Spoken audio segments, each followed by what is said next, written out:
एक बहुत बड़ा समस्या स्टूडेंट फेस कर रहा है कि सर मेरा प्रिपरेशन सही डायरेक्शन में जा रहा है कि नहीं जा रहा है, ये मुझे समझ में ही नहीं आ रहा है। हमें पता कैसे चलेगा कि मेरा प्रिपरेशन सही डायरेक्शन में है, गेट 2022 तक मैंने कोप अप कर पाऊंगा कि नहीं कर पाऊंगा। दूसरा स्टूडेंट से कंपेयर कर रहा हूँ, अरे तेरा तो बहुत अच्छा हो गया, तेरा तो 10 सब्जेक्ट खत्म हो गया, मेरा 4 सब्जेक्ट खत्म हुआ। ऐसे कंपेयर करके आपका ज़िंदगी खराब कर रहे हो। पहले तो दूसरे से कंपेयर करके छोड़ो, आप खुद से खुद का कंपेयर करो। कल तक जितना आप जानते थे, आज कुछ नया सीखे हो कि नहीं।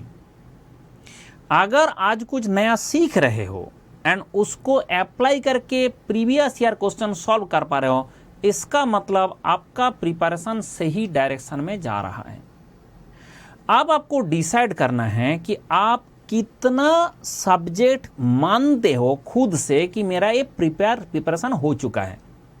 ये हो सकता है कि आपका 2 सब्जेक्ट अभी तक प्रिपरेशन हुआ, नो प्रॉब्लम। आप वो 2 सब्जेक्ट का बात करो, क्या उससे सारा PYQ लग जाता है खुद से, आंसर ना देख के, रट के नहीं, उसका एल्गोरिदम, उसका कॉन्सेप्ट क्या आप समझते हो।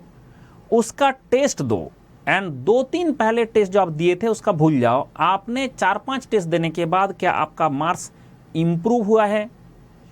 अगर फाइनली आपका मार्क्स इंप्रूव हुआ है तो इसका मतलब वो आपका प्रिपेयर हो चुका है। तो इसके चक्कर में किसी का इन दिस मोमेंट हो सकता है 10 सब्जेक्ट प्रिपरेशन हो चुका है, किसी का इन दिस मोमेंट हो सकता है 2 सब्जेक्ट प्रिपरेशन हो चुका है। लेकिन प्रिपरेशन हो चुका है वो, उसमें आपको PYQ लग जाना चाहिए, एल्गोरिदम पता होना चाहिए एंड उसका जो टेस्ट दिए थे, टेस्ट में मार्क्स इंप्रूव होते रहना चाहिए। ऐसा नहीं हो सकता कि हर बार मैं टेस्ट दे रहा हूँ और हर बार मेरा मार्क्स कम होता जा रहा है, ऐसा नहीं। जितना भी टेस्ट देते जाए उसका मार्क्स इंप्रूव होते रहना चाहिए।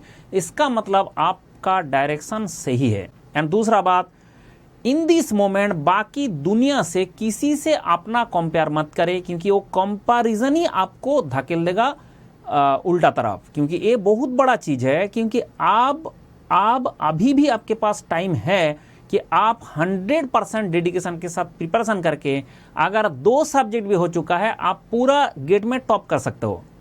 लेकिन वो कर सकते हो करके टाइम नहीं खत्म करना है, टाइम को अभी यूटिलाइज करना है। अभी टाइम और खत्म करने के लिए बचानी है, ठीक है। Don't waste time. सीधा पहले पढ़े, उसके बाद PYQ लगाए एंड उसके बाद टेस्ट दे, फिर टेस्ट से सीखे कि कहाँ गलती हो रहा है, उसको इंप्रूव करें।